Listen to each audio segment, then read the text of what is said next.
Oh, we did fold and flop last week. So we are going to do. We're going to talk Rays first because we're kind of talking Cayde and Tanix since Tanix has some prominence as the boss of the Deepstone Crypt. In case you can't tell, I'm not the best storyteller. I can be. Boy, howdy, I can rip a yarn. Don't believe me? Ask Cece. Don't believe him? Ask the Colonel. Those two have heard things you wouldn't believe. Just that, this, what I'm doing here, the whole based on a true story thing, I could feel myself trying to talk around what I want to say. Fill it with the old poop and circumstance. I'm trying, though, fighting my better angels to get what I need to say. And what I need to say starts with Andal. Andal and the dare. My dare. Our dare. The hunter's dare. It's a stupid thing, but it's an honor thing. And it cost me my friend. I cost me my friend. But before the dare, we had Tanix. Hell, after the dare, we had Tanix. After my dare, we had Tanix. It always comes back to Tanix, doesn't it? For the uninitiated, Tanix is a fallen mercenary with no house but the house that pays him. Most fallen won't deal with him, but when a captain or an archon or a Kel needs something done and their crews aren't cutting it, or when they want a job done real hush-hush, they call Tanix.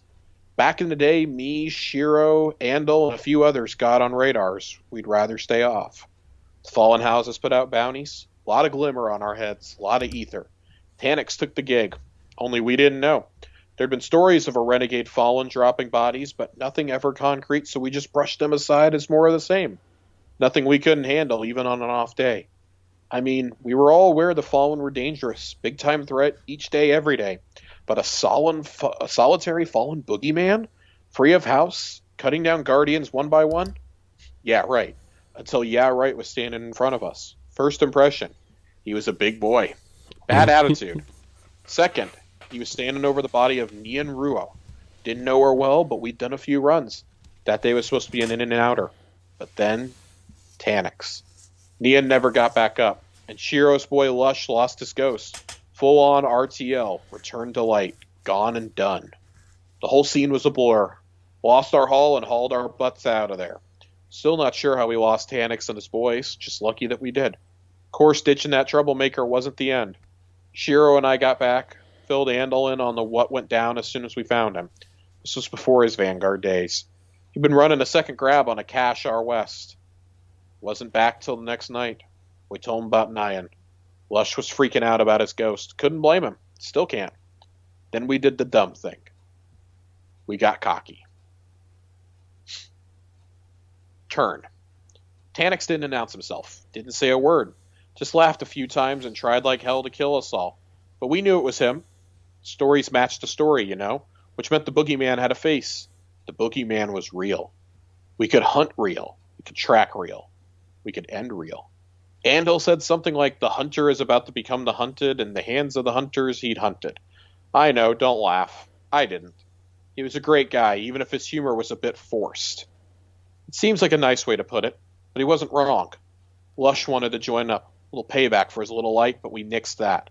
Loved the kid, but no ghost meant no way.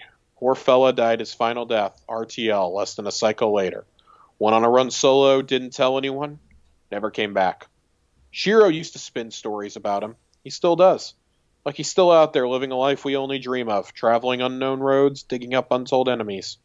My favorite's the one about the Rat King. How Lush joins up with a folk tale, and together they fight the wars we don't see. It's just fantasy, but I like it. It's the kind of bedtime story I used to tell Ace when he was fighting off sleep, when he was here. But he's not here. Neither is Lush, neither is Andal, and someday neither will I. Didn't have a Hunter Vanguard back then, what with Kuuko Swift River finally being declared dead after 2 years MIA and his dare nowhere to be found. Speaker said it was on the rest of us hunters to figure it out. That first night back, Andal and I were up late.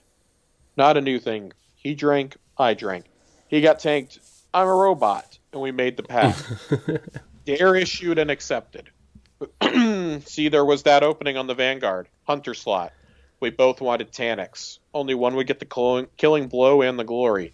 The loser had to hang him up and lock themselves away in a tower. Leave the lonely roads to real dealers. We both laughed. Wow. I wish I could hear him laugh again. Just once. Funny how all the cool kids leave the party too soon. The last one we're going to read here, it's called All In. This one's a bit long, but I think it's pretty important to understand where Cayde's coming from here. And remember, he's writing all these in a journal that we find. We find these pages, letters from Cayde. Mm-hmm. They're letters to his son, really. They're letters to Ace. Hey, kid, I know I don't write you very often, but it's better late than never. Ain't easy for me to find the words, it is to find them. But I know they're not always the right ones. Too much flash, too much looking out for how I'm looking, not enough just telling it how it is. That's why I'm doing this, Ace. That's why you and me are having these words. Easier to say them than scrawl them. This way, now that I'm doing it, it feels more honest if I'm feels more true. Thing is, and I'm sorry it's like this, but I can only talk to you in my mind, in my heart. That's how one-to-one works now. Father and son, Cayde and Ace. What am I doing? Reality is, ain't no telling who I'm talking to. Hell, could be me, could be the me after me. Hi, me, looking good. Sorry you can't remember all you can't remember. That's just an exo's lot in life. Though, if you are me sitting on the other side, I gotta tell you, I never wanted this. You never wanted this. I made it real clear to Big Z, Ikora, Banshee, Amanda, my pal Jimmy down at the ramen spot, that if anyone ever finds that deep stone crypt thingy, I stop counting at 6. No higher. You hear me? No higher. Think there's just something about the number 7 that gives me the heebie-jeebies. Unlucky, overrated. I don't know. Just a number with bad mojo in my book. So if you've got 7 in tow or above, or someone's changed the game, someone's not playing nice, you might want to do something about that.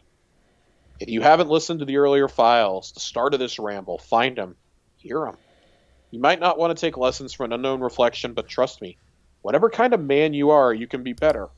Also, these are journals. Don't call them a diary. A three-eyed gal with a preference for deep holes and nightmares always called them diaries. Don't take cues from her. Anyway, end of the day, new me. If that's you, you get to choose who and how you want to be. The hope is maybe I can guide you a bit like the me before me did. And when you get to the part about the kid and the girl, my ace and my queen, they're yours too, by right. Because they are all yours, a gift, and you'll be the better for it. And if you don't feel that thing, that soft spark in the middle of all that circuitry when you get to them, then if you are me, you aren't like me at all. And that means you're trouble. The good kind or the bad, impossible for me to know. All I can do is give you the tools to raise you right.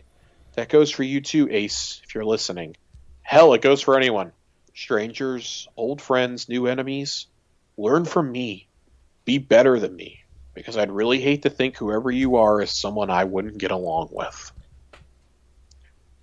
And that's going to do it for our Cayde letters. We may have a couple more next week, but that's it for right now.